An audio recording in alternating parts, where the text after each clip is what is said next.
You know what I notice about some women is that some women expect for a man to love her unconditionally, but she wants to love this man under conditions. What this man can do for her, how much he can provide, how much money he make, where he work, what type of job he doing. But this man is supposed to accept you with open arms. Baby, you have yet to heal from childhood trauma. Your mama and your daddy failed you. You still have abandonment issues, baby. You insecure with yourself because you sit here comparing yourself to this girl on social media. You don't even like the way that you look, but this man is supposed to accept you and love you unconditionally. Have you checked on that man's mental health? Have you called him and asked him, is he okay? Did you tell him that he was a king? Did you make him feel like that? And a lot of women say it's not my job to shape and mold a man. That may not be your job, but it ain't your job to damn sure as hell stress that man out. But he gotta love you unconditionally and take you and your badass kids. I'm sorry. Call me. All right, so what I'm going to do is I'm going to play this back, okay? I know there's a lot of, sound bites like this going around. And a lot of people don't like how they're being delivered and things like that.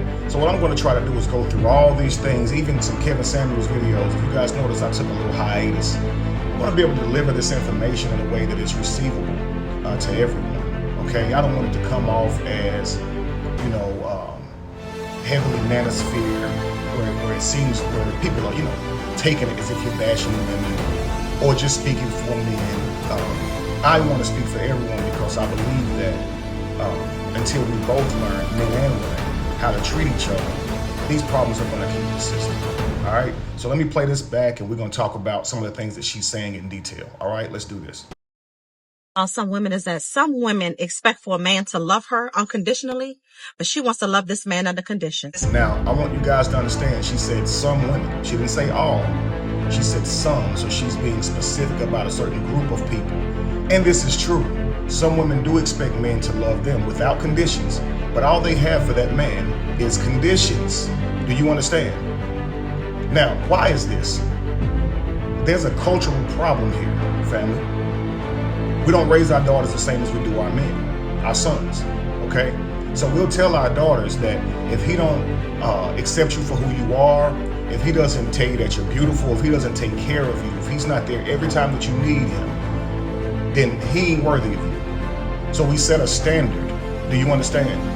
We're not telling those same girls, those same daughters, this is how you treat a man. This is how you inspire a man. This is how you motivate a man. This is how you respond to the man to get the most out of the man. This is the way you pour into the man to get the most out of the man. This is how you nurture. They're not teaching these things, right? So now the girl goes into a relationship with nothing but expectations and conditions, right? You're not raising your man to say, here's how a woman should treat you. So he doesn't really know how she's supposed to treat him. He actually believes he's supposed to go in and do all these things and prove himself, and she doesn't have to do anything but be. Do you understand? And that creates a problem in a relationship, in a marriage, where you're building a family, because all parties are needed, all hands on deck, right? And if one person is expected life to be given to them, and the other person is expecting that they have to take on the burden of land life out, solely land life out, for the whole family in its entirety with no help, you got a broken thing. Because that man isn't eternal. He is not immortal.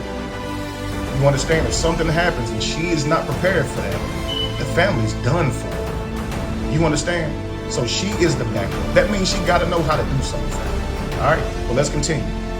He can do for her, how much he can provide, how much money he make, where he work, what type of job he doing. But this man is supposed to accept you with open arms. Now, is she wrong for expecting a man to have a job and be able to do this and that? Neither of the things she named were wrong. Let's hear again. What this man can do for her, how much he can provide, how much money he make, where he work, what type of job he doing. How much money he make, where he works, how can he provide for you? These things are important as you're going to build a family together. So that is important as he is the utilitarian. But if he's the utilitarian and she's the nurturer, then there are duties for her too. There are things that she needs to know how to do too. And are we teaching those things? Most women, I ain't gonna say most, that's not fair, but we're hearing now many women say, they're offended when you tell a woman that her place is in the kitchen or to clean or to take care of the children. They seem to be offended about this, but I don't really see men that's offended that they have to go to work and provide and protect. And to me, this creates another broken thing. You understand? because there is something that you bring to the table. And I'm only speaking to the tangible aspects of it: cooking, cleaning, nurturing. There are emotional, spiritual things that you have to do for your family, not just your husband. And if you're incapable of that, it's going to be a problem, family. Do you understand? And so now you have a man who's running on E, and so he's not going to perform like he did early on. And here you are saying, in the beginning he was this, in the beginning he was that, and now he's this. Well, that's what he looks like after he's run out, after he's depleted. He needs to be restored, and they didn't teach you how to do that, unfortunately, right? So this has to be taught. How do we do this? Is it by lecturing and scolding each other on our behavior, or should we look at our children, the people who we have some stake in, who may listen to what we're saying, take our advice? Should we start retraining our children so that 10, 15 years from now, 20 years from now, the world looks different? Because I don't believe that, as great as some of these sound bites are, as reasonable as they are, they don't seem to be making a big impact. I mean, there are some people who are changing their life around as adults, but I believe we're going to make our greatest impact by focusing on the youth, on our children, and teaching them the right way so we can see it manifest when they get older. Because what we're seeing is culture. We're seeing our teachings, our mothers and fathers' teachings, our grandparents' teachings manifest in our behaviors now because we were taught this crap. Do you understand? It sounds good in theory, but it doesn't work this way. Every person got to be a part of the family. Every person has a role in the family. Let's continue. But this man is supposed to accept you with open arms. Baby, you have yet to heal from childhood trauma. Your mama and your daddy failed you. You still have abandonment issues, baby. You insecure with yourself. Now, about having abandonment issues and being insecure, I wish they wouldn't do that. Just hurl a whole bunch of things at a camera, because they're obviously not, hitting every person with that same thing, right? But what is true is that we were failed by our mothers and fathers in this regard. And it's not because they are failures. They taught us what they knew, what they were taught. But we as adults, we as young adults, we as human beings, we have to take what they taught us further. So when we get out here in life and we start navigating the world ourselves and we see how it truly works, we're supposed to make adjustments, y'all. And we're not making adjustments. And so we shouldn't be lectured and beat up about it, but we shouldn't be going back in time trying to blame everybody either. We should say, okay, this is what we're given.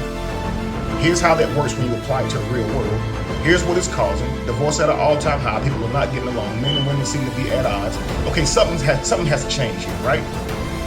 Families are not going as far as they used to. They're not lasting as long. Something has to change here, right? And so we have to put our heads together and figure this out. So everyone gets what they need, because everyone is important. It's not just men, or it's not just women. It's not. Let's continue. As you sit here comparing yourself to this girl on social media, you don't even like the way that you look, but this man is supposed to accept you and love you unconditionally. Have you checked on that man? Now imagine that. You don't like the way you look, but this man's supposed to accept and love you unconditionally. What if he didn't like where he was in life, but he expects you to celebrate where he is in life? Wouldn't that be crazy? What you would do is motivate him, support him in his endeavors. You understand? Of course you want a man to find that you're beautiful, but what she's explaining here is that it's some inner work you guys have to do. Because if you're requiring that man thinks you're beautiful, but you ain't even there yet with yourself to think that you are beautiful, that poses a problem. And you're going to be a problem inside this relationship. And that's a lot of times why you end up seeking validation. You understand? From outside sources, and end up destroying the relationship through cheating or all the ways that we destroy relationships, right? Through seeking things outside of our partners. But let's continue. Have you checked on that man's mental health? Have you called him and asked him, is he okay? Did you tell him that he was a king? Did you make him feel like that? And a lot of women say it's not my job to shape him old. Facts. And a lot of women will say, I refuse to call him a king. I refuse to do all that because it's going to go to his head. Showing that she outright has a problem with nurturing. And that doesn't take her energy. The cooking, cleaning stuff, okay. She thinks it, disrespects her as an individual. But why you can't call your man a king? Why you can't build him up? Why you can't tell him you believe in him? Do you not see that you're counterproductive to a happy home if you're that way? I mean, come on, guys. Let's be honest. How many times have we heard a woman act like it's that she's allergic, pretty much, to complimenting a man and pouring into him? It's almost like she feels like she's losing something, that something's being taken from her. Like, you got to twist her arm. You understand? And when you go to her about it, a lot of these women will make you feel like you're weak for needing support, for needing to be inspired and motivated by your person. It's like they believe you're supposed to just be this all-efficient person and have it all together, but they've never met that man or woman in their entire life, but they expect you to be that. Is that what they really believe, or do they just not want to do any effort? Do you understand? Because to think somebody's perfect, they don't need to be uplifted. Like, they need to be uplifted. So your man don't need to be that. But most of them will talk about reciprocity day one. But this ain't about to be reciprocal at all. If I'm pouring into you, I tell you that you're beautiful, I lift you up, I tell you, you know, everything that you're needing to hear so you can feel good about yourself, why can't you do the same? How come when I don't believe in myself that you can come and believe in me? How come when I don't feel capable that you can come and tell me, hey, I believe in you, you're capable, we need you, we depend on you. You are a king.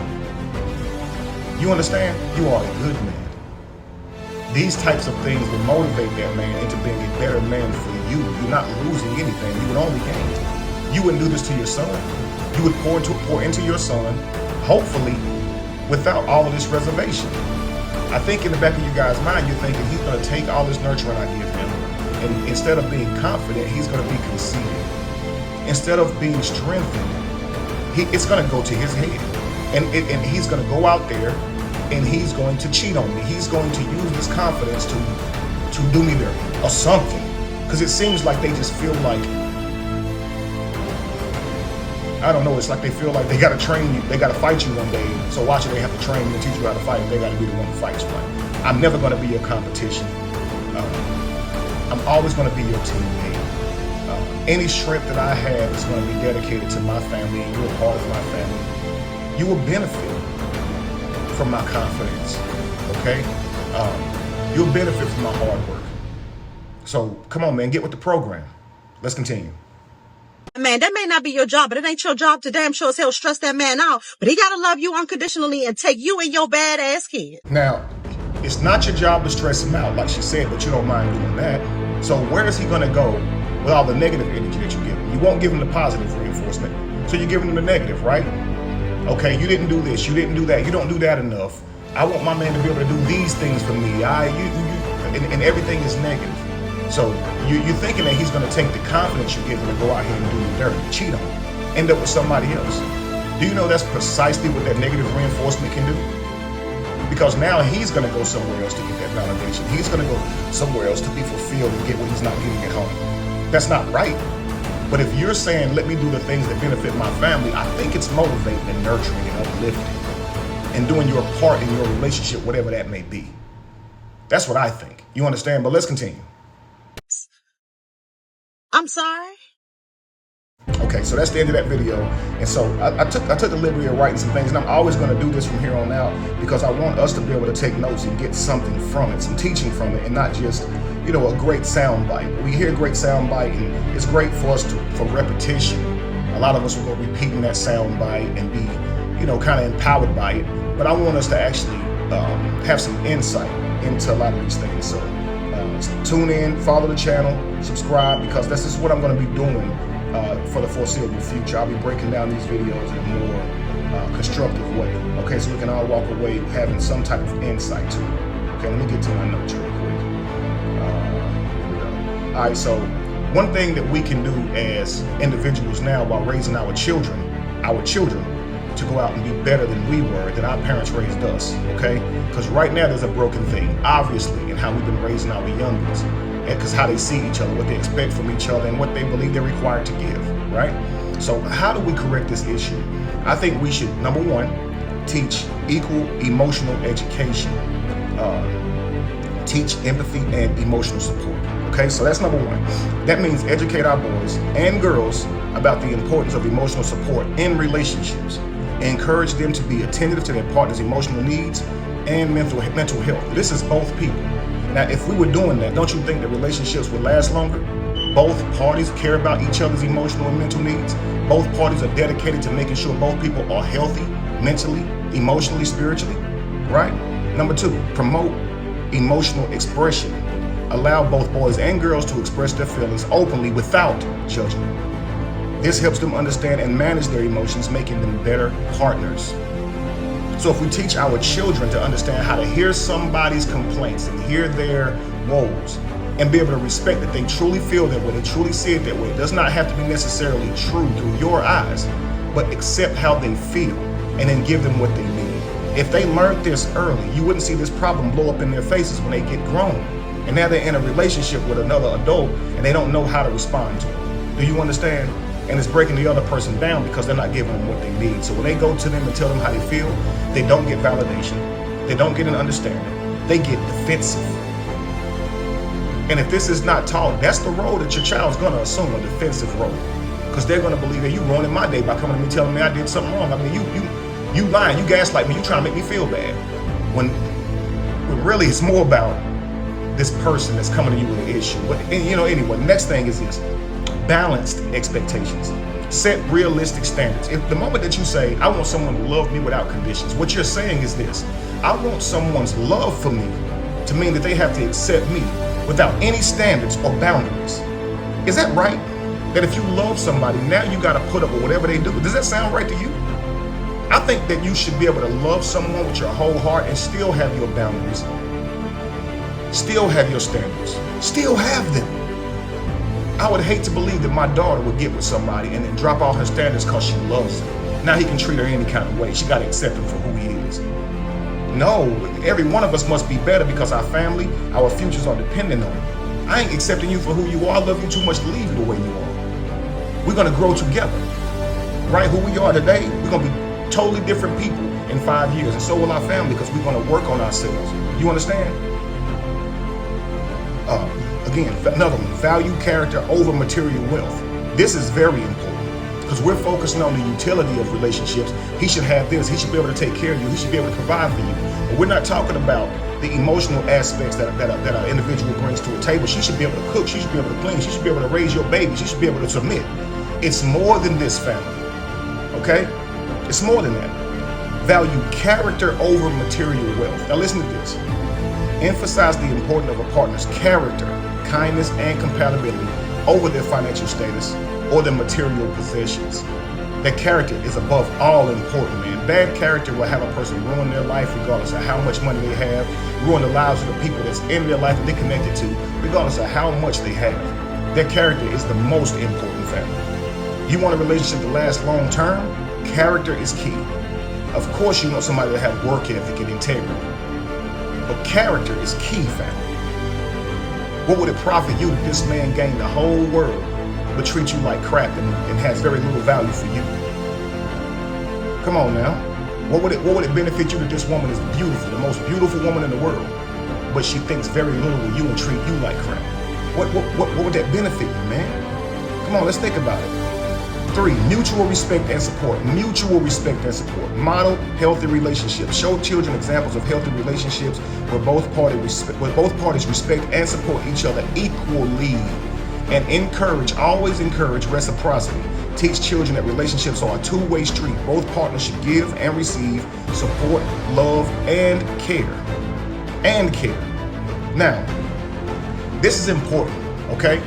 But I'll break all this stuff down in a later video. I want you guys to write this stuff down and just make a note of it, okay? Teaching independence is key. Every person should know how to cook, clean. Everybody should know how to do that. Every person should know how to nurture, take care of the kids, take care of their body, take care of themselves. Because it ain't guaranteed that the mother will be eternal. It's not guaranteed that the father will be. So if something happens to her and you know nothing, sir, yo, what you gonna do? So both parties should work to be independent. And then when you bring that independence together, do you understand how much stronger you guys are? It's not about being independent so you don't need nobody. It's about being independent on your own so you're stronger as a group. Individually, every person coming together makes that group stronger. If you take a whole bunch of independent people and put them together, eight of them, and you have them challenge people who can't do shit on their own, I guarantee you the independent group is going to win every single time. So listen, family, so this video is not long and drawn out. I just want to say this. The best way to change the world is to focus in. Start with yourself. Start with your children. Start with your own household. Keep making the sound bites. Keep speaking your life into the universe. We need it. And maybe we can learn from that and take that and make it applicable to our children, to ourselves, and to our family. But don't expect these sound bites to change the world. People are set in their ways. And even when they hear truth, they're fighting against it. So the best way to teach these things is to teach our children. And don't just teach the duties that we must perform, teach the reason why and the benefits. So that they don't feel like you are subjecting them to some type of gender bias or something. Let them know that their role is needed and very important to the tribe. It's not gender bias. It's not gender roles. It's not. It's what's needed for a family. That's really what it is. We got to let that stuff go if we're going to have a healthy family. Even when you guys see this stuff going on in the outside world, when I say outside world, I mean outside of your family structure. This ain't happening from your spouse. It's not happening from your family. If it's not, enjoy the family that you have, and don't take these things that people are saying and apply it to your family, because you're going to ruin it. A lot of these things have been said for years and taught to us for years, so they could infiltrate our homes and break down the culture in our homes. You understand? So it's time to get back to correcting that and breaking these curses, man. All right? Someone loving you without conditions is basically you asking them to have no standards or boundaries when dealing with you, and that's not right for anybody. No, I expect you to have conditions for me because I expect to do you right. I have conditions for you. I have standards for every person in my life. I expect everyone dealing with me to have those same standards, regardless of how much they love me. Your emotion, family, how you feel about somebody should not be something that causes you to overlook their bad behavior. When that bad behavior can be catastrophic for your life going forward, your children, your family members, the people that you love. No, we're not playing like that. No, we both got conditions. We both have standards. Let's live up to them and prove that we're good for each other, that we care about each other. Because you're not going to tell me you love me and then treat me bad. That's just not how that's going to look. I don't believe in words. I believe in action. Your actions tell me how you feel about me. Your actions tell me how you care about me. Your actions tell me your intentions for me. You can keep your words to yourself. You understand? Anyway, family, hopefully you guys got something for this video. Please stay tuned, share the video, like, tag somebody in the video so they can come get this good insight. And we'll go from there, family. I'll see you guys in the next one. Be evolution. Be the change that you want to see. No candle loses its flame from lighting another. And if you were to ever find yourself in the middle of chaos, it is in that chaos that you will find yourself. And I'm serious, family. Make sure you go back to all my platforms. Just get back familiar, like some stuff on them, because I'm about to start dropping these on a daily basis. And I want you guys to be able to see it in your algorithms, okay? So show some support. You know, I've been here forever. A household name when it comes to dealing with toxicity inside your home, your family, whatever the case may be. And I'm back. I had to take a little break for a while, get all of this cyberbullying and stuff out of my system. Had to focus on my family for a while, get that straight, but I'm back, guys. I'm ready to start that content creating and doing my thing again. So make sure y'all here for it, and let's get to it, okay? Peace. I'll see you on the next one.